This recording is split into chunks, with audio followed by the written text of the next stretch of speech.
we're back with another episode of the Lakers Fast Break podcast. It's Gerald Glasser, coming right back at you here from Lakers Fast Break, Pop Culture Cosmos, Inside Sports Fantasy Football, and Game Source.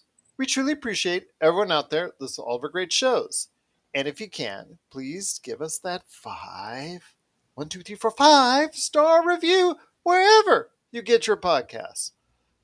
Plus, if you could like, share, subscribe, follow, or do anything that you can to let us know how you're doing and to let us know you like us and support us. If you like, follow, share, subscribe, and go ahead and do whatever you can to go ahead and check us out at the Lakers Fast Break Podcast, plus also as well Inside Sports Fantasy Football, Game Source, Pop Culture Cosmos, Lakerholics.com. And please, if you are a YouTube subscriber, please go ahead below LakerTom today. Go ahead, hit that subscribe button. It'll give you the latest notifications when we go live or when we have invitations for you to go ahead and check out what we're doing here at the Lakers Fast Break. Plus our good friends, again, at Lakerholics.com. Go ahead and check out what they're doing today with the number one Lakers blogger, LakerTom. And I know he'll get a kick out of this. The number 16 Lakers blogger, Jamie Sweet, on his 5 Things articles. You notice it because the list was only 15 bloggers long, so I put him number 16. So if you can go ahead and support Lakerholics.com today, be part of the conversation. It is truly appreciated. Plus also as well, LakersBall.com. You know Joe Soro, a.k.a. Ox1947, he is still roaming around the plains known as LakersBall.com. Go ahead and be part of one of the great groups, and you can see what Joe Soro's been writing about, especially on this Patrick Beverley trade today at LakersBall.com. Plus our good friends at the Hoopheads Podcast Network who have been supporting us and giving us a lot of love on Twitter for the past year plus. If you can go ahead and support all of that, it is sincerely appreciated. Well, I wanted to go ahead and I mentioned it real quickly on the Sunday show. There's a question that was brought up in our great chat room that we have each and every time out on YouTube. And again, big shout out to our YouTube subscribers and YouTube followers that go ahead and comment in the comment section there. Blue Magic, who has been a great part of those conversations, he threw one out towards the end of the show that I really wanted to go ahead and focus a little bit more on. And he basically structured it in a way that wanted to know our thoughts. If Rob Pelinka has played it smart with his stance in regards to a Russell Westbrook trade this summer. So, who better to talk about this and seeing his perspective on it? He's a good man indeed. He was busy this past weekend. If he wants to go ahead and explain why, that's up to him. But I will go ahead and make sure and let you know he was hard at work on a lot of great things for Lakerholics.com. Be a part of his great and latest article today at Lakerholics.com. And go ahead and comment right there. You know there's a lot of comments waiting for you to go ahead and check out there anyways. It is Lakerholics.com. Be part of the conversation today. It is LakerTom and LakerTom. Again, with all that's gone on, yes, we did make the trade for Patrick Beverley last week. We did discuss it in detail. You and Joe were on ends of the spectrum on that one. We all know if they do go to camp, Russell Westbrook and Patrick Beverley, that's like oil and water. I mean, that makes you and I look like we're sitting down singing Kumbaya all the time. So I want to hear your thoughts. We are, Gerald. Well, we have a good relationship, but you think we would argue? My gosh, I would love to be a fly on the wall if they played an entire season. I know LakerTom doesn't want to hear this, but if you're a voyeur, you would love to go ahead and be like that fly on the wall to see them at practice all year long. But comedy aside, maybe listen to them in the locker room after practice. That's even better. That would be even better. They should put their lockers right next to each other. Yeah, just put a mic up right there for you. That's a podcast in and of itself. But I will say right now, a lot of people are, they've been either pushing or for or against a Russell Westbrook trade in certain forms for the past few weeks. You've been very vigilant in your thoughts as far as getting off the Russell Westbrook contract sooner rather than later. But I want to hear your thoughts now that you've had time to go ahead and take a deep breath. Do you think Rob Pelinka has played it smart this summer in this approach to a Russell Westbrook potential trade this summer? Yeah, it's really an excellent question from Blue Magic because Great shout out again. Shout the out to Magic on that. the thing about it is that if you find so many things to fault with Rob Pelinka and decisions that he's made in the past. The decision about Alex Caruso, the Westbrook trade itself. Um, make you really question whether or not the guy can get it right. Mm-hmm. I have. I'm actually in the middle of writing an article right now, and the topic of the article, in a sense, is: has the Lakers' dysfunction made their trade posturing credible? Because people have no idea what this team will do. It's not like you were dealing with a team that during the championship years where Jerry West was in charge, where every decision was usually a good decision. Every once in a while you get a bad decision, but you just don't blow big moves. 2 or 3, 4 times we've seen Pelinka blow big moves. So you get Russell Westbrook in here and you have a disastrous season. You waste one of LeBron James's 30 points per game, seasons that suffer injuries and everything. And less than 2 years after winning a championship, you fire a coach and you have to draw everything up from scratch, right from the beginning. And we've been through this as Lakers fans, or older Laker fans like myself have been through this so many times, it's tiresome. What will they decide to do? Will they go a new direction? Will they get bold? Will they bring in somebody with a vision? This time I thought Rob Pelinka did that. He came in and he hired Darvin Ham, who I'm staking my entire credibility that he is going to be a fabulous and longtime Lakers coach, and he's going to win championships.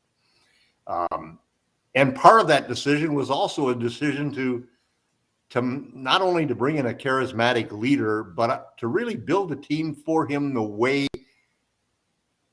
the Bucks were built, because he's going to run the same offense. And when you look back at all of the things put together, the individual pieces are kind of strange, because the formula that they've used was to get younger and more athletic with all of the minimum salary people, and to then count upon being able to trade Russell Westbrook for shooting and possibly some defense.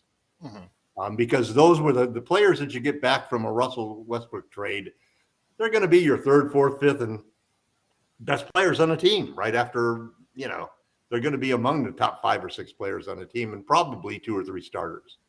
So I think that everything comes down to, in my mind, the Miles Turner Buddy Hield trade. Last year, Rob screwed it up. This year, he's got a perfect situation, and I believe he knows it. I believe that it's just posturing that they're saying that, the Pacers deal doesn't make us championships caliber team. James Worthy doesn't feel that way. I don't feel that way. I've heard a half a dozen various people on Sirius XM NBA team talk, basically say the same thing, that that's such a perfect fit for the Lakers that there's no way they cannot do that deal. And the only issue is that we're just posturing in order to reduce it to 1 pick and maybe a swap. Now, part of this whole thing is listening to the stories that the Lakers would have you believe during the season. And one of the biggest ones is Russell Westbrook is going to be back. Now, the minute you say that, it's almost as crazy as Jeannie blurting out that Russell Westbrook was the best player in the Lakers last year. I'll get to that at the end of the show. We'll get to that a little bit later. And it's just that, how can you? I mean, I don't think a single general manager's bought it, but half of the Laker fans and half of the people that I talk to who are Laker fans are all expecting Russell Westbrook back next year. It's just amazing. Um, they are either the wackiest collection of people running a front office that you've seen anywhere in the NBA, or they've suddenly been able to figure out the right thing to do, and all they have to do now is just punch that last ticket and make the trade, whatever it costs. Get the best deal you can and so forth, but don't walk away from the trade with a no and a draft pick in your hand. That's not going to do any good. Miles Turner is the key to this whole thing. Russell Westbrook will be gone. There's 2 or 3 options that the Lakers have. My only hope is that they make the right option, that they don't go for Bogdanovich and Conley and do a deal with the Utah Jazz and the New York Knicks. I think that would be a big mistake. So, and I think that's nothing more than leverage. I think we're just talking about leverage. Rob's trying to create leverage as much as he can. Would have helped if they didn't, if RJ Barrett hadn't been signed to an extension. So that they're working on extension. Maybe that's also posturing for the Knicks Utah thing. But yes, nothing has been signed as of yet. It's just posturing right now. I mean, there's just the problem. There's a lot of problems with the. First off, you want to deal with Danny Ainge. You think you have a problem dealing with Pritchard of the Pacers and 2 draft picks. Well, Danny Ainge is like the king of the unprotected picks. He's going to want everything, and what he has to offer is not as good. He's got one great player to offer, which is Bogdanovich, who can't defend but is a great offensive player, and he's a wing that we could desperately need. But the best shooter is still Buddy Hield, and the difference maker is still Miles Turner, because he's the guy who can unleash Anthony Davis, and he's 26 years old. So he provides us with help now winning championships while LeBron's here, and a perfect person to play in the front court with Anthony Davis moving forward. Okay. Well, there are thoughts right there of LakerTom. Also, go ahead and check out what he's doing today at Lakerholics.com. Once again, it's the Lakers Fast Break. Gerald Glassford right here coming at you. I will say this, that if the Lakers do eventually pull off this Indiana trade for Buddy Hield, Miles Turner, I've said it before, I'll say it again, it does improve the team, but not to the point where you can make them a championship favorite. I would put them maybe in the 4 to 6 range as far as in the Western Conference. I think that's accurate, but that's really the best you can expect. Yeah, that's the ceiling. I think, again, as I said on the Sunday show, I said there's a ceiling where now you can fix this team, and that's probably the ceiling right there. Yeah, the ceiling is your 10-1 shot to probably win the championship. Mm-hmm. But the fact that you've got LeBron James and Anthony Davis, and if they're healthy, that 10% could be a lot bigger when you get into the playoffs. All LeBron told Rob Pelinka was, get me into the playoffs and I'll do the rest. So, because you never know what's going to happen. Injuries, it worked against the Lakers. It could work for the Lakers. Yeah. And, I think the big thing is that there's all of these different stories that the Lakers have put out there. For example, we have $30 million in potential cap space next year.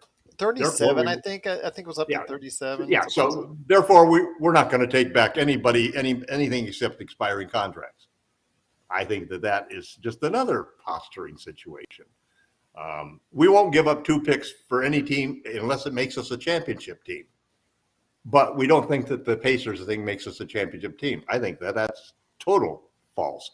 I think that let me put it this way. Can you believe that the Lakers, after screwing up last year where they put themselves in a position, especially Rob Pelinka, where the next move that you make is the big move? It's the make or break move. It's the move that will get you fired by the Lakers if you don't do it right. You think he's going to bring back Russell Westbrook? You think he can't see that Miles Turner and Buddy Hield are the best option that he has out there to make this team have a chance to get into the playoffs so LeBron could do his magic? I think this is all a smokescreen, and Rob's done a great job.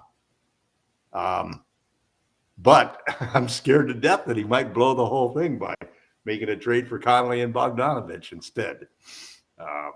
And you know, it's interesting because I think some of the general managers are probably wondering about that too, simply because of the bad moves he's made in the past.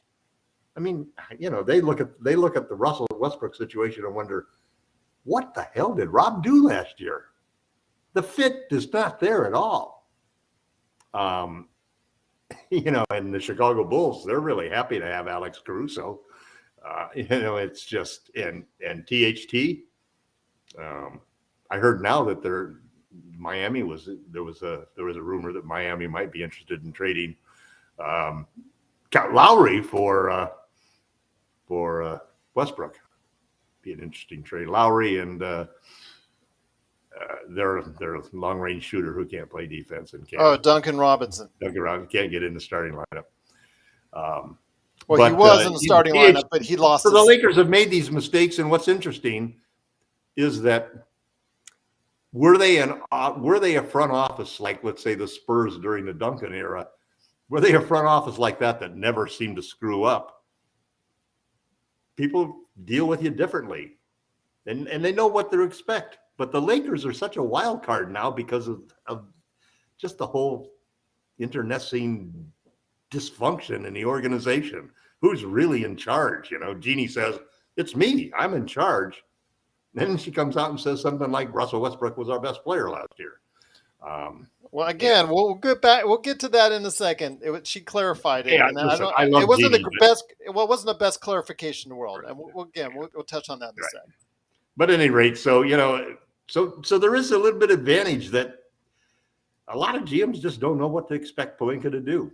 He could do something crazy. So maybe, you know, I know that the Pacers want to get rid of, from everything I hear, the Pacers want to get rid of that Hield in that second year in a contract, and they feel that Turner's the best way to do that. So maybe they'll take a pick swap instead of a second pick, you know. I will say, we got a couple of weeks where we can wait. We're not eager to, you know, we don't have to do anything right now. So before we go into the final question on this subject, Jeff Green said, I heard Svi Mihalik is available. Yes, he was waived by the Toronto Raptors the other day.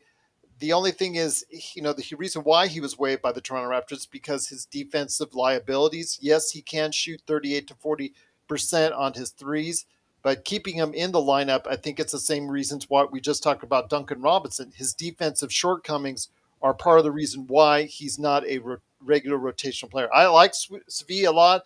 I was hoping he would stay with the Lakers. You know, if he comes back to Lakers, you got a shooter there. But again, there's still some liability issues when it comes to his defense. But he is a shooter out there, and you just, you know, if you have the spot open, we need wings, not guards. That's the problem. There's really no minutes for him. You know, you're probably going to go into the season with Beverly and probably Austin Reeves as the. There are 25 teams, LakerTom, that need wings. I was thinking about it because there's so many teams out there that have got that are so wing deficient. You know? Yeah, the Clippers have them all. The Clippers and a few other teams, I believe, have they've loaded up smartly and intelligently on wings, effective playing wings. I can do New Orleans, Memphis. You know, a lot of these 6'6" to 6'9" guys that are able to go ahead and be interchangeable on both the offensive defensive end, and yet so many of the other teams. Not like we don't have any of them, you know. I mean, we have two of them, you know. A guy named LeBron James and another guy named Anthony Davis, who are both capable of guarding all five positions, and in a crutch situation like in the playoffs or the finals like they did against the Miami Heat, you'll see each one of them volunteer to take on the toughest defender on the other team. But yeah, the Lakers could use, you know, that's the problem it's a problem with leaving Kendrick Nunn. There's no more room for Nunn because there's going to be he's going to steal minutes from people. And it's not that he's not a talented player. It's that we could probably flip him, hopefully, for Cam Reddish, you know, who's a 6'8" wing. It's exactly what we need. So it's a functional situation where if you can possibly get him from the Knicks, and that's the only thing I'm interested at all in a Knicks Jazz deal, is being able to possibly latch onto that deal and and come away with Cam Reddish. That would be great. He'd be perfect second. He'd be perfect backup at the 3. Well, I will say this. It comes down to the final question again. I'll reiterate. It's the title of this episode. Has Rob Pelinka played it smart this summer? So I ask you, LakerTom, looking at the overall landscape of what he's done, I'm going to say, for once, I'm going to be on the Rob Pelinka side and saying you just don't do a trade to do a trade. If you're not giving anything good back, especially because you'd be giving up your entire future or most of your future with the 27 to 29 picks, you're basically saying, we're not going to be able to rebuild at that point in time if it all goes south. And you're putting Nobody's all going to your chips. accept that as an acceptable And answer. I'm saying it is acceptable. Well, again, you're putting all your chips in right there. So there's deals to be made. There's 2 deals to be made. He'll make one of those deals. I think has he played it smart not this making summer? a deal is not an option. Well, I didn't say not making a deal. I'm just saying the thought process, the fact that he didn't rush into it. The fact he didn't rush into it, maybe he could have gotten Kyrie Irving when that was, we don't know how much of a possibility Russell that Westbrook was. coming back is not listed on the Lakers big board. Again, I'm trying to tell. So let's. We don't know how much of a reality was the Kyrie Irving. Was there an actual, commitment from Sean Marks that says if you guys give this up, I'll give you this? We don't know that for 100% for sure. We can just speculate on the rumors and innuendo and all that. There might have been a point in time when they could have done that. If there was, then, and we know that for a fact, that's a different story. See, my problem with Kyrie still is that he's taking away picks from LeBron and AD, and the last championships have been won by teams that have had great teamwork. The Bucks and the Warriors, they both were teams. One of them had just one superstar. The other had really one superstar and a couple of other guys who had career series. But they weren't 3 superstar teams. The 3 superstar teams both bombed badly, last year. So I think that's the single biggest thing that strikes me, that why I have faith that Rob is going to make the right decision and trade for Turner, is because if he makes the other decision and doesn't trade for Turner and Hield, I think it's like one of the worst decisions ever made in the history of the Lakers, in the history of the NBA, in the history of professional sports. So I can't see how he can blow this one. This is one where, and he's definitely not going to blow it by bringing Russ back in any shape or form. That ship sailed and sunk. It apparently seems like it. I mean, I think that at some point in time you have to realistically look. These two, bringing Patrick Beverley on, there's no way these two are. It's leading to a situation where it's going to be like a brush fire at Lakers campus right there for you. So at the UCLA More Health like an Center. explosion. Yeah. Well, good that it is the UCLA Health Center. So if there's any real blood, that they can go ahead and fight. You can go ahead and get treated right there on the scene. So that, I guess that's some silver lining right there. But still, it won't make for any type of good situation. Plus the fact that Russell Westbrook's play last year, in and of itself, should explain why the Lakers need to go ahead and do something definitive sooner rather than later. Even if it's just, in my opinion, you can't. Rob cannot not see that, Gerald. Well, there's no way Rob can't. I'm hoping. I mean, if we can see it, he had to have suffered through last year with total pain in every game. Well, a lot of people didn't see, as far as Laker fans, didn't see, the real Russell Westbrook, and getting him, they thought it was a great idea. Joe. Going down the list, many Lakers fans out there thought getting Russell Westbrook was a great idea. After the deal is made, you jump on board. You're a fan. So Jeff Green says, I can always talk myself into a move that's made by the Lakers. I mean, any good salesman sees both sides of the picture. Any good debater sees both sides of the picture. Mm-hmm. Westbrook was a horrible fit, but now he's on our team. I hated Russell Westbrook, or I hated Beverly, and yet Patrick's on the team now. You So got to deal with it. But Jeff Green said UCLA does have a great trauma center. So just in case, at least it'd be good for that sense. It won't be good for record. It won't be good for team wise, but at least it will make a lot of headlines, those two being on the same team together. So I guess if you're be the into, malice at the UCLA Medical Center. at least it would provide continual content for us here at the Lakers Fast Break. I'm going to look at it on the other end if those two are together. So we'll leave it at that. But once again, it's the Lakers Fast Break. It is LakerTom, the number one Lakers blogger out there on the blogger sphere for the Lakers. And go ahead and catch him today at Lakerholics.com. Before we head on out, a couple things I want to go ahead and drop. And the first thing is the conversation, the podcast that just dropped this morning in regards to The Athletic. It is actually a show that they do on The Athletic, ironically, called Tampering. And in it, Sam Amick, I guess he did a lot of stuff with the USA Today, if memory serves, plus also The Athletic.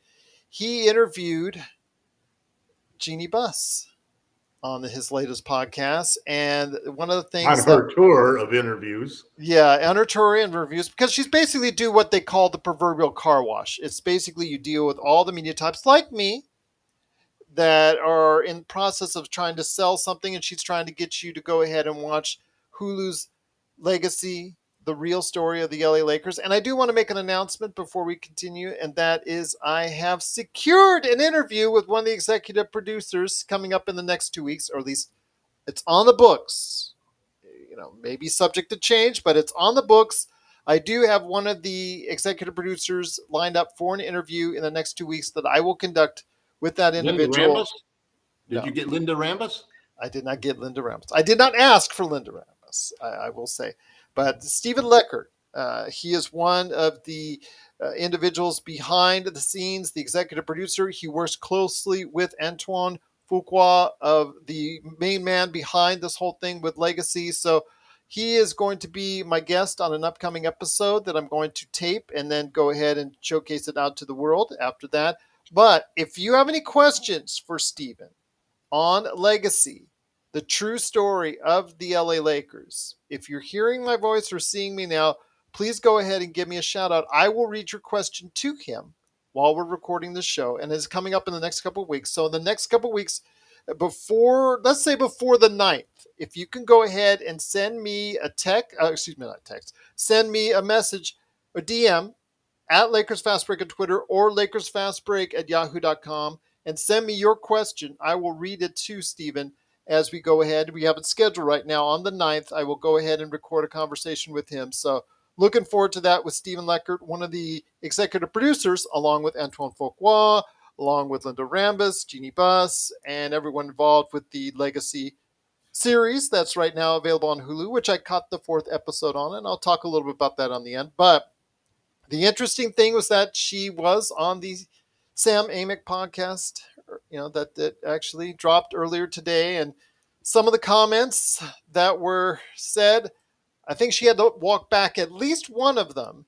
And that is when the topic of Russell Westbrook came out. I love how the fact that they forget the entire thing, the majority of the conversation was about the series and about, she talked about her brothers on the air. That was very interesting.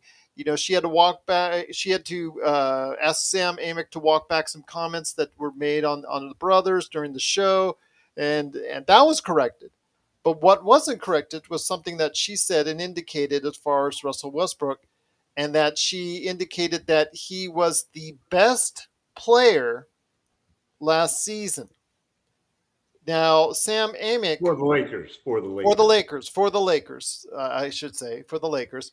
So Sam Amick, and thank you for correcting me on the air, something he didn't do when she made that statement. And he is a longtime NBA reporter and should have done it on the spot. Yep. But as he noted, he, in a later article, tweet, what have you, he noted that he did After a million clicks later. Yeah, after a million clicks later, he said, he asked her to clarify that statement, and she changed it from the best Lakers player last season to the most consistent player last season. I still think that is not Consistently bad, I guess. Good I work. still, I'd still not been the word I would have used. I was, as soon as I heard that, I said, I think she should have said Maybe most of. available. That was the exact word. Bingo. That was the exact word I was going to say. The most available player last season. So you hear that, and again, it's actually a good listen. Again, it delves a lot into the series, but also about her relationship with her brothers, for good and for bad. Especially And the her. and she's obviously trying to, I guess, launch a new era of transparency for the Lakers, even though she claimed that the Lakers have always been transparent, Well, which she can only do so much because if she goes too much into it, it is tampering. Especially when she was pressed by Sam Amick on the Alex Caruso and other things that she said she can't go into that because of tampering. So he was trying to bait her into saying some stuff. And that's sort of the NBA version of the fifth, of taking the fifth, yeah, something like that. She tried very hard, and I give her credit for that. So hearing that conversation and seeing the transcripts and seeing what she ultimately corrected herself, which again I think she should correct herself to say the most available. It seems very apparent that this team is trying very hard to prep up and just prop up Westbrook as a continual contributor to the team, but we all know what the really is behind that. Your thoughts on this? I don't think she could be as genuine or as honest as she really wanted to be in regards to Russell Westbrook and the statement she made on that podcast. No, in many ways, it's a reassuring point that to make is that while the Lakers historically have not been a team up until the last couple of years that they seem to wash their laundry in public too much and make comments and things, and Pelinka's generally held a pretty tight ship as far as news getting out and so forth. But what's been different this year has been that I think there's been a choreographed campaign to make these certain points that they Lakers want to make. One is that we're not desperate to get rid of Russell Westbrook.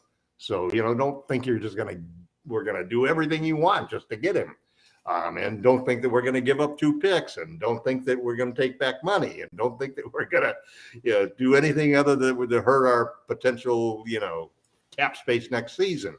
So you've got the Lakers doing all of this choreographing, and yet what they've been able to do is to hold it consistently.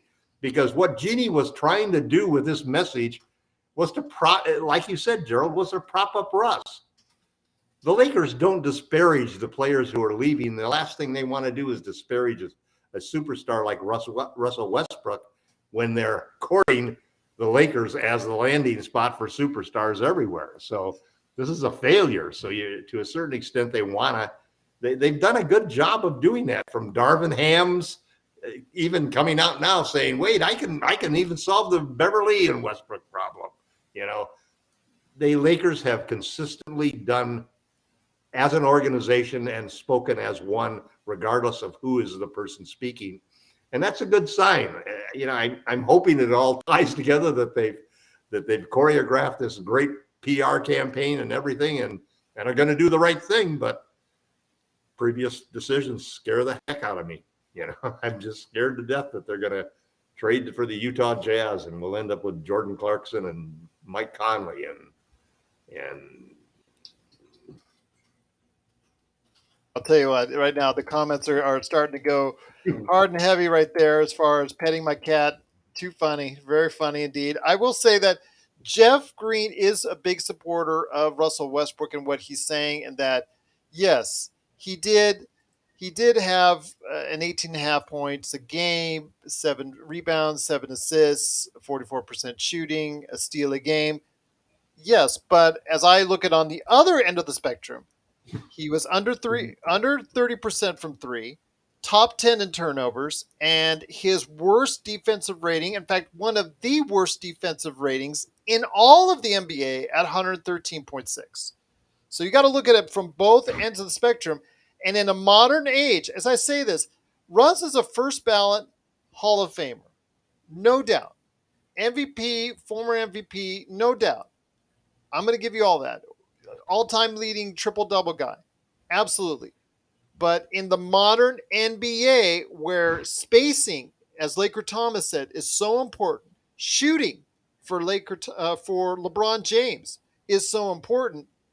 He doesn't give you that. And defense on the defensive end, his defense has tailed off to the point where it's now statistically one of the worst in the NBA. So it's just on paper, you've got your good and your bad. Jeff Green pointed out the good, and I'm pointing out the bad. I mean, Laker Tom, you're seeing as a whole. You've actually commented quite a bit on it. You have to look at it from both ends of the spectrum. Yeah, it's. I think that everything that happened for Russell Westbrook last year culminated with that dispute that he had with his agent. Because the advice that his agent gave him was probably the best advice that he has received from anybody at this point in time in his career, which was really that you need to change your game. And you have here the biggest stage in the NBA on which to change it. And if you don't change that, it's going to hurt your brand value so badly. I mean, I've read 3 or 4 predictions that are saying that there may not be a job in the NBA for Russell Westbrook when he gets waived by whomever ends up getting traded to. And that's so hard to believe when you think of the talent that this guy has. But,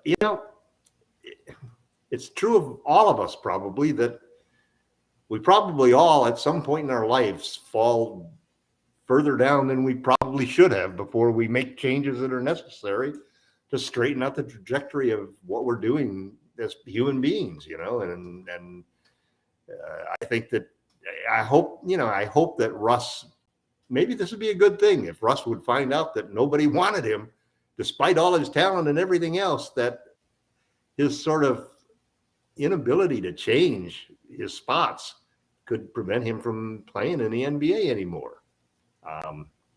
That would be terrible. So hopefully, he gets some motivation to do it and so forth. And,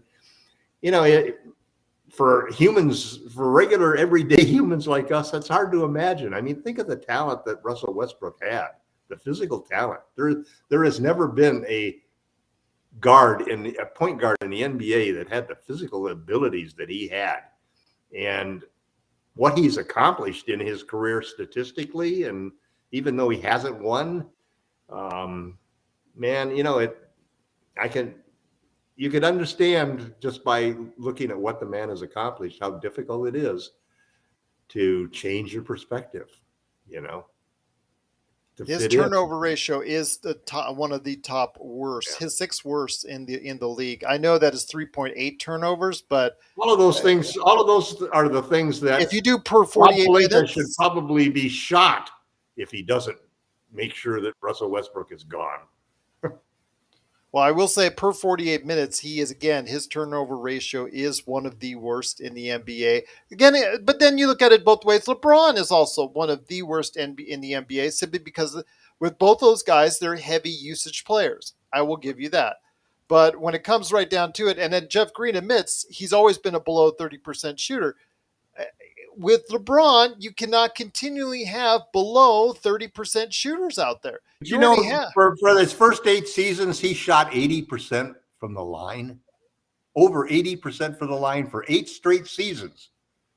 And he's never even gotten close to that since then. I mean, you look at all of the really great players in the NBA, whether it's Magic Johnson or Jason Kidd or whomever, they all adjusted as they got older, and they picked up a shot. They learned to do this, or they learned to do that. They changed their spots on the floor where they would attack. But you see Westbrook doing nothing to really improve what he's done. In other words, he's taken that talent that he had and steamrolled it through season after season after season without really working on his craft the way that Kobe did, for example. He has the mentality that Kobe does when he's on the floor, but I've never seen anything to show that he had the ability to work on his craft to the extent that Bryant and some of the great players have done, who maybe didn't have the talent that Russ had to start with, It's just crazy that the guy just, There's just no way that the Lakers could ever conceive of him coming back. They would take a negative trade before they would do that. Well, I mean, again, I don't look at they would break up $47 million into three pieces before they would take him back. In three pieces that they could move. Well, I know that Jeff is a very staunch supporter of Russell Westbrook, and he is to be admired and applauded for that. But again, in the modern NBA, you need spacing, you need shooting, you need consistent defense, and you also need someone that's going to be able to go ahead and finish consistently at the basket. And you saw Jeff, even you got to admit, he was not able to finish as consistently at the basket than what we've seen in previous years. The fact is, there are more and more teams that are laying off him and begging him to shoot. And that's when you have a liability on that. And then also he's being targeted on the defensive end so many times last season. So it's just, Jeff Green says Russ can still make the corner three. Yes, I know people are always throwing out that 44.5%. I think it's 44.5%, but that's on 10 tries. So I think that was 10 attempts. So I don't know if that's really saying he can make the corner three. Maybe. I don't know. I mean, when you only shoot it 10 times during the course of a season, you don't know. You don't have a good litmus test to say. So, I mean, is he going to be able to change his game? I don't know. I don't think he can at 34. No. And the problem is that his otherworldly athleticism has now dropped down to just be elite athleticism. And that's probably not enough today, you know. You look at, I mean, all across the league, I see young players now challenging our established stars and challenging them physically, you know. So it's a little bit of drop in Russ's ability his ability to elevate and his ability to burst and his explosiveness definitely has a factor. But it's also the mentality that it's like he's got a chip in his shoulder to prove that the way he's playing is the right way to play. And the sad thing is that if you built a team around Russ that took advantage of his unique skills and so forth when he was younger and a really, top 5 player in the league, you might have had a championship team. But he's not the kind of player that you can plug into any other system and ask for changes that would work, I would love, if he actually can hit consistently from the corner, I would love for him to go ahead and prove it to everyone by going 15, 20, 25 times a game to the corner to set up for a shot and take 10, or maybe I'm not even 10, 5 side 3-pointers a game. If he could do that and consistently make it, then he could prove everybody wrong. But it's just so hard for him to do that because I don't think he wants to do that. When you only shoot 10 corner threes during the entire season, that shows me you don't want to do that very much. I will say that I agree with Jeff Green on the aspect of Lakers need to stop targeting players in their mid-30s. I would like to see that as well. Well, they did that completely up until the Beverly decision. And originally they had actually turned down the offers of the attempts to get THT for Beverly because of that desire to get younger and more athletic, and Beverly didn't fit that mold. But two things happened, LeBron James signed an extension and Kyrie Irving became unavailable. And so all of a sudden the Lakers were in a different win now situation. They didn't have a point guard to replace Russell. And they were probably going to trade to a team that didn't have a point guard, the Pacers, in the trade because they had a shooting guard instead. So that whole thing just sort of fell into place. It's, I think that there's Russ. It's so funny. I mean, I understand all of the guys that are big Russell Westbrook fans because I'm a UCLA fan. I rooted for Westbrook at UCLA. Well, you're a UCLA alumni. Yeah, he's just such a great player, and it's so funny because what he was great at was defense. He wasn't an offensive force. It was, in fact, his offense was why he didn't draft as high as he could have been. But his defense was just spectacular, and his athleticism was out of this world. He was always one of my favorite players, and I always coveted him coming to the Lakers. And yet my initial reaction when they traded for him was, oh, God, what a terrible fit. We need shooting, you know. They had Buddy Hield in his hands, and they turned around and got him. You know, and then you talk yourself into all of the things that, you know, LeBron will solve the problem, et cetera, da-da-da-da-da-da-da-da. And every single one of those foundations upon which you built your hopes that the Russell Westbrook experiment would come out positive completely collapsed, and you pancake the entire situation. And you're sitting there now looking up at a 33-49 record and wondering, geez, what do we do? Let's fire the head coach, because he was a terrible head coach. He just basically gave up on disciplining Westbrook, but he also had interference from the front office. So it was a total screw up. A screw up so bad that Pelinka had to know that I better get this next one right, or I will not be a general manager again until they fire Kupchak, and then they'll probably hire me. We want you to be a GM of an opposing team. We already nominated you for the Brooklyn and Indiana GM spots, so you could go ahead and make the trade that would favor the Lakers. I don't want to be a spy. Well, for the money they would pay you as a GM, I think undercover. No. Well, John says you can't put the blame on Vogel. I don't know about, I know they. You can put some blame on Vogel, because I think you can. It's an organizational thing. Last year's team was Vogel on is like everybody. Pelinka. Who did he? Think of the centers that he played. I mean, what did we have to do to get Jordan out of there, or to get Drummond out of there? I mean, it was like ridiculous. I will say, in Vogel's defense, again, to me, he was undermined from the get-go. From the time he was actually hired, he was undermined. They didn't give him the lineup he wanted. And I'm sure if they asked him about if he wanted Westbrook, he said, no way. And when he kept it simple and focused on the defense, as we saw in the bubble. They screwed the whole thing up. That was just the worst decision they could have made for their coach, for their superstars, for their franchise, for their future, and for their own jobs. I think as a defensive coach, if you let someone else focus on the offense, but again, in the bubble, he kept it simple. Simple offensive sets, fast breaking, and a lot of defense. But he also hit goals on almost every single personnel move he made. You know? And that's, as a coach, I know that that's just luck.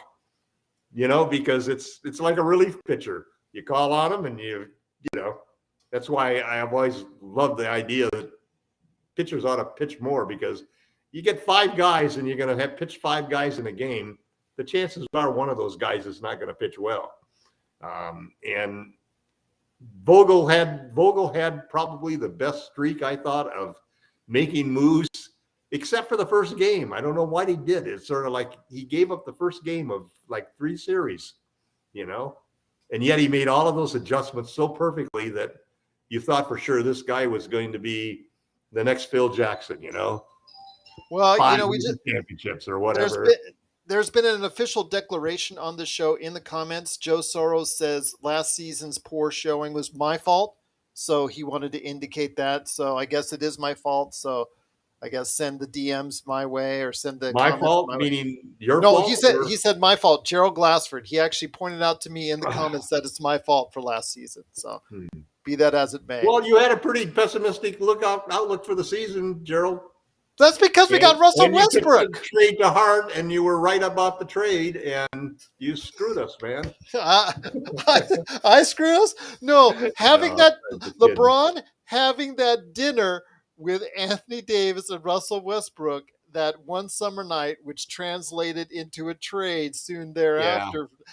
That's what. If they screw Buddy Hield over again and refuse to trade for him, the perfect fit shooting guard and the perfect fit center, and they refuse to trade for them, I can understand the hundreds of Laker fans on Twitter who are claiming that they will sell their season tickets, cancel their Twitter accounts, and never again watch Russell Westbrook on the court. John McCallion says you can't blame a defensive-minded coach for having a terrible season when the roster was full of 30-year-olds who haven't played defense in their careers. Again, I don't think the whole organization should share in some of the blame at each and every level for last year's ineptness. LeBron suggesting it, Anthony Davis going along with it, Well, I'm just telling you, that's everybody should share blame. I Rob mean, when you, Pelinka buying it, Jeannie Buss approving it. yeah, the whole trade. It's not just the trade. It's also Anthony Davis's play last year. It's also LeBron getting injured. It's and maybe not focusing much on his defense. With Frank Vogel, I understand the fact he had a bunch of 35-year-olds running around out there, but he also his offensive sets, as Jamie Sweet is continually telling everybody last season, were awful. I don't think they were up to par. His rotational patterns also got LakerTom agitated on more than one occasion last year, if I remember correctly. So everybody in the whole organization deserves some blame and deserves some credit for the Lakers' success and failures. I think that's what you do as an organization. You But need look to at go. this year. But look at this year. Okay. I mean, seriously, we're not an old squad now. We're very athletic. We're much more versatile. If we get the Turner trade, we will have solved the shooting problem. We will have done almost everything perfectly that we could have done in the preseason, except maybe the draft choice. But we'll I'm give not in it. love with the Lonnie Walker. I'm Yeah. hoping Well. that. I mean, it's not that I want to Yeah. bash it, but it's not. I don't know if he can act. He might end up. It'll go one way. I'm going to tell you right now. It's going to go one way. Either he's going to be a very good contributor that, like Malik Monk was, that people are very high on, or he's going to be at the end of the bench. I think it's just going to go one way He'll or the play. He'll other. play a lot. He'll play a Yeah, lot. he'll get his chances at six and a He'll half get million. he'll get starter minutes at shooting Yeah. guard behind Heald or whoever we get Yeah, because he'll get yeah. his minutes. Yeah, I'm not. Yeah, at the first. key would be his defense. We'll see what happens. I really have a lot of faith in Darvin Ham to. I'm old enough to have watched Darvin Ham play basketball. Okay, and he was exactly the kind of player that you want for a coach because he's the kind of guy who's not going to settle for a half-hearted effort by somebody to go for a loose ball or to hustle on defense. And he's already said that if you don't hustle and you don't play defense the way he wants, you're going to sit. So Vogel said that, and to a certain extent, his constant support for players who didn't perform defensively undermined that whole situation because how do you demand other players play defense as well as Avery Bradley played or as Jordan played? They didn't play defense, and yet they remained in the starting lineup and they remained getting the minutes. So I think we're going to see a dramatic change because of the coaching will be dramatically different. And there'll be a chemistry that'll be created because of the coach, because of his direction, because of the cohesion that he'll put. And I think the systems also, because we'll be doing a modern system with spacing, that a system that's designed to give LeBron and AD the kind of spacing that Giannis was able to take a championship run as the only superstar with. And I also want to add in that he will have from the get-go a more clear, definitive backing from the organization than Well, Frank Vogel did. if they do the Pacers trade, they will have given Darvin Ham exactly what he needed. Beverly to replace Drew Holiday as the point of attack, and Miles Turner to replace Brook Lopez as the anchor of the defense and the rim protector and the floor stretcher.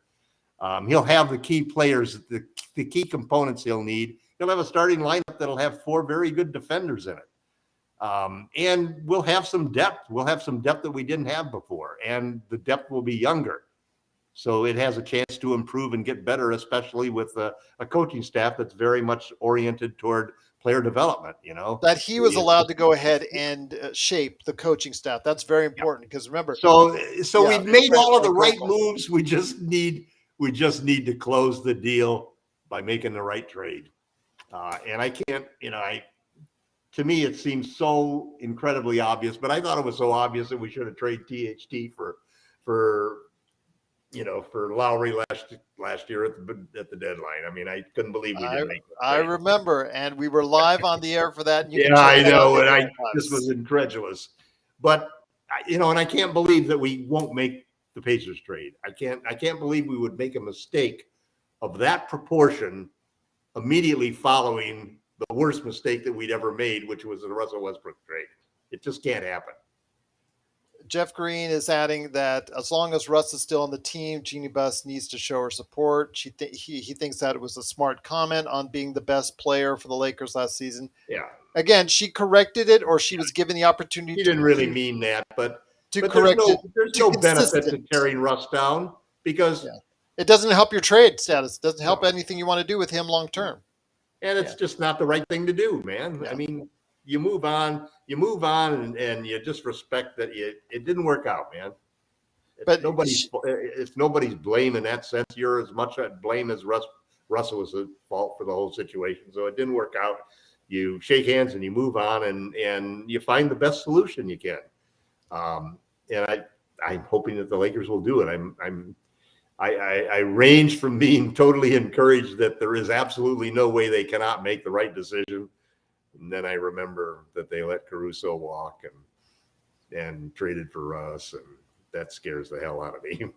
well, I will say once again that it was corrected, or she was given the opportunity to correct herself after the podcast started airing, and like you said, LakerTom, after an amazing amount of clicks and controversy, she was able to go ahead and say that he was the most consistent Lakers player last year. Again, consistently what? I'll leave that up to your Right. determination. Jeff Green obviously is a good supporter of Russell Westbrook, and he is to be commended for that. And obviously, everybody else here at the Lakers Fast Break has their own opinions on Russell's season as well. But the future still remains a little bit unclear on the status. I still think, if you weren't able to get the Kyrie Irving trade, or we don't know how far those conversations went down, Right. 100%. So, seeing that as the case, and Yeah. seeing that maybe as a smokescreen, I'd say at this point in time, maybe it is smart right now that Rob Pelinka has not dealt all of his cards as of yet, but he still can. He still has time. He still has a month before training camp, because if Russell Westbrook and Patrick Beverley go into training camp together, it will create a lot of great content for the Lakers Fast Break, but not exactly a winning season for the Lakers. I don't think that it will. So, Yeah, it won't. I don't see no, how it can. no, not at all. But I do want to mention that I did get a chance to catch episode 4 of Legacy, the real story of the LA Lakers on Hulu, which is available right now. Drops, I think, every Sunday night. So That's people Jeannie. can. Is that Jeannie Buss's version of winning? Well, I will Winning say time. the latest episode does cover the time period between the Lakers' last championship and the announcement by Magic Johnson of having the AIDS virus, which was also covered in his docu-series that he had Mhm. on Apple Plus. But it showed a little bit a different perspective from the relationship of him and Dr. Jerry Buss when he announced it, about how much it meant to him, and he was very Right. emotional. Jeannie It's another Buss, one of those remember exactly where you were moments, man. exactly. I remember where I Remember was where when I it was happened. too. Oh, Dr. Jerry Buss was so upset, so emotional. Jeannie Buss was crying on the air when she was talking about it, saying that's one of the only 2 times she's ever seen him cry. She did mention more as far as the background of her family, as far as that episode is concerned. It was a really good episode. I still think episode 3 is the best, but episode 4 was pretty good as well, because it did a lot of things that covered an area of time where the Lakers didn't win a championship. And that includes how Vlade Divac was drafted and who actually made the choice to draft him, which is very interesting. And I'll let you watch that. I won't leave any spoilers out of it, so I'll let you watch that. Who the Lakers may have thought about drafting instead. They'll also talk about that, plus some other tidbits and things that are in there. And I will go more into detail on a spoilerific show coming up with Sean Grice here. He said he wants to go ahead and catch the series and share his thoughts this weekend, so we'll do that. But again, I will mention I do have, as of now, an interview lined up with one of the executive producers, Stephen Leckert, of Legacy, the true story of the LA Lakers. And if you have a question that I will go ahead and read to him when I go ahead and record it on the 9th, please let me know. DM me at Lakers Fast Break or LakersFastBreak@yahoo.com. Well, everybody in the chat room, once again, Jeff Green, Joe Soro, John McCallion, everybody out there has been great as far as in the chat room. Cannot thank you enough. Petting my cat, always got to give him a big shout out as well. Truly appreciate you taking the time to go ahead and checking us out here at the Lakers Fast Break on YouTube. Please subscribe below LakerTom. If you can and you haven't yet, please go ahead so you get the latest notifications on when we're going live. Also, as well, like us on Facebook, Lakers Fast Break, where this is also running right now. So you can go ahead and check us out there. If you have any questions, again, go ahead and check us out at Lakers Fast Break on Twitter, LakersFastBreak@yahoo.com, or go ahead and read the latest articles today from Jamie Sweet at 5 Things on Lakerholics.com. And, of course, the number one Lakers blogger, LakerTom, at Lakerholics.com. Whew. Been a great conversation today. We filled up an hour of time for people out there talking great Lakers stuff and a very controversial podcast by Jeannie Buss earlier today. She said also as well earlier in the week to the NBA radio that she would never tank. Her father never tanked, and that it alludes to the fact that, for better or for worse, if the situation arrives, she's not going to go ahead and tank. So what does that tell you, LakerTom, when she made that comment on NBA radio before we head on out? We're going to get rid of those 2 picks, man. I have a feeling you're right, my friend. I have a feeling you're right.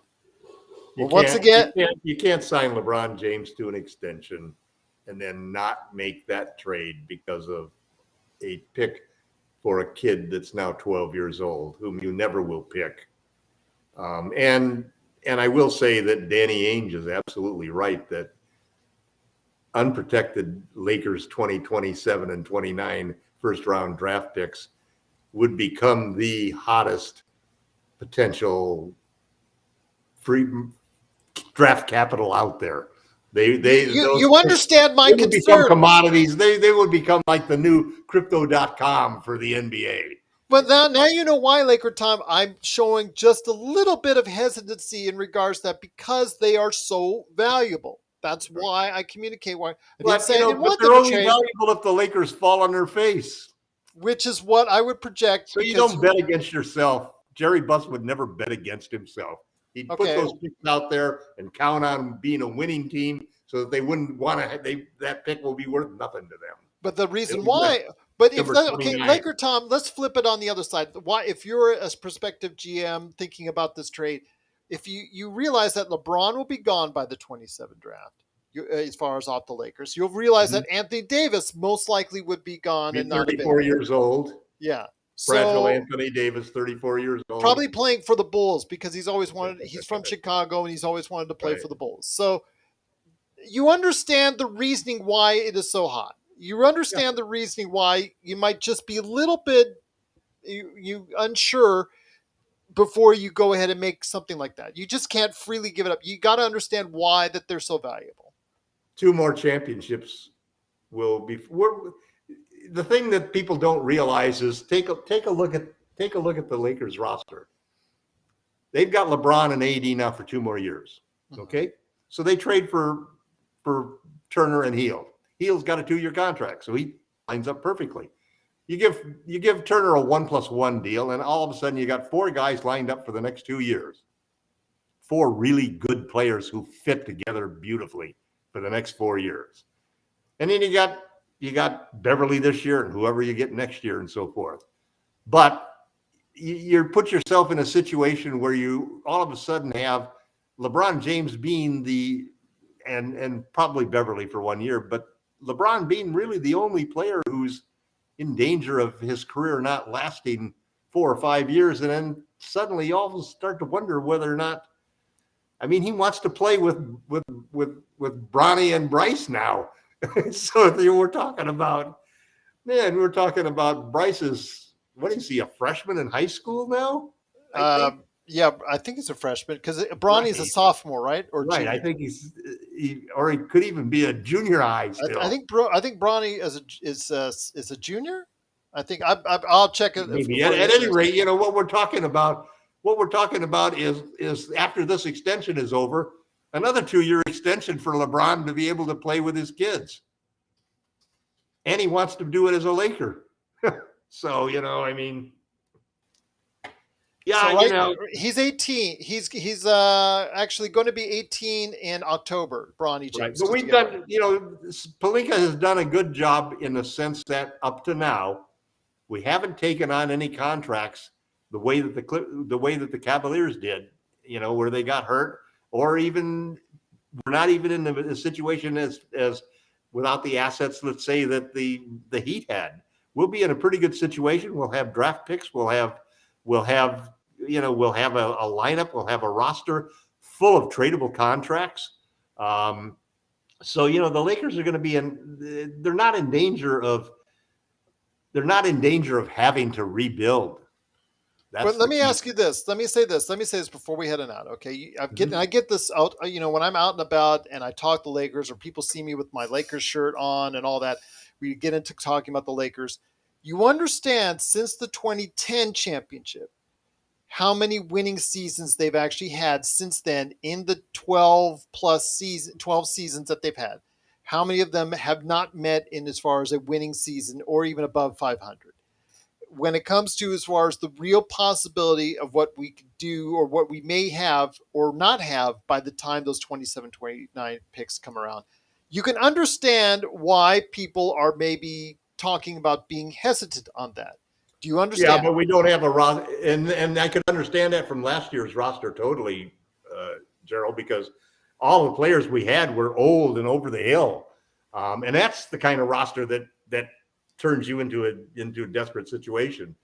The other thing the Lakers have to do is and this is the big challenge that Rob Pelinka has next after this season, which is, how do I replace LeBron James? Where do I get the superstar to replace LeBron James? Because hopefully Anthony Davis will prove himself to be durable enough to go forward.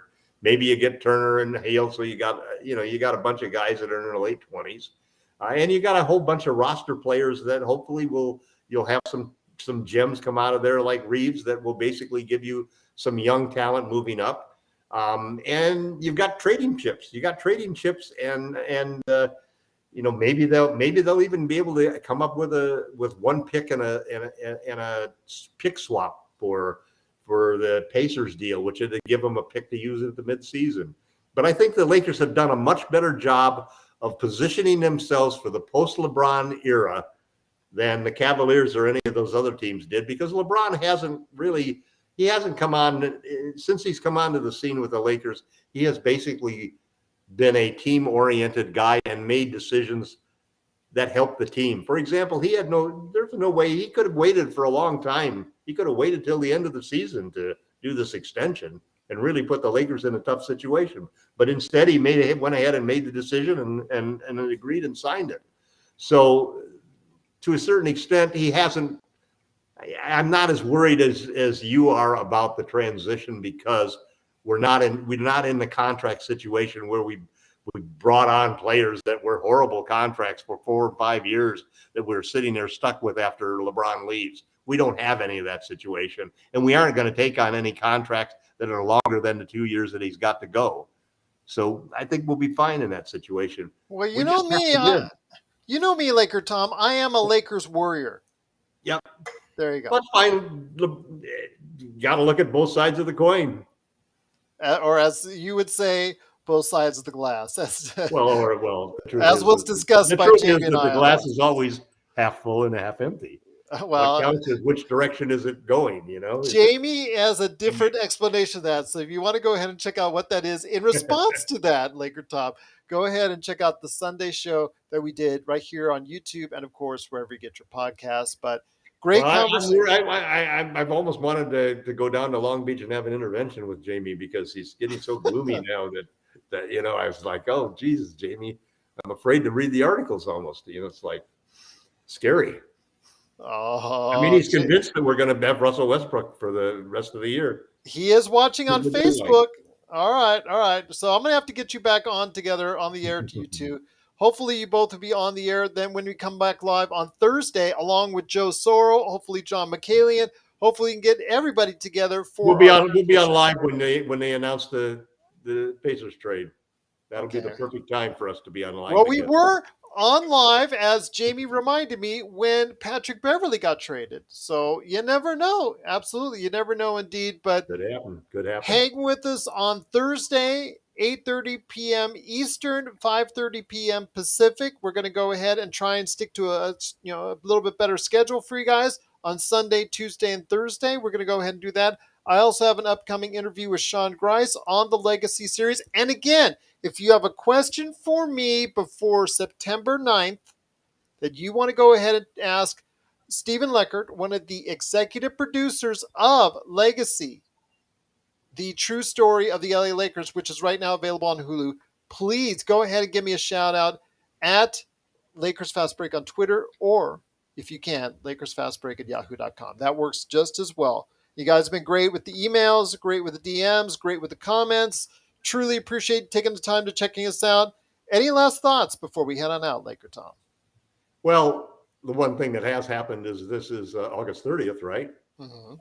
And August 30th is the day that recently traded players can be included in and aggregated into a trade. So that means that the trade, any potential trade that the Lakers may have been doing for that would involve Malik Beasley, for example, would now be eligible to happen.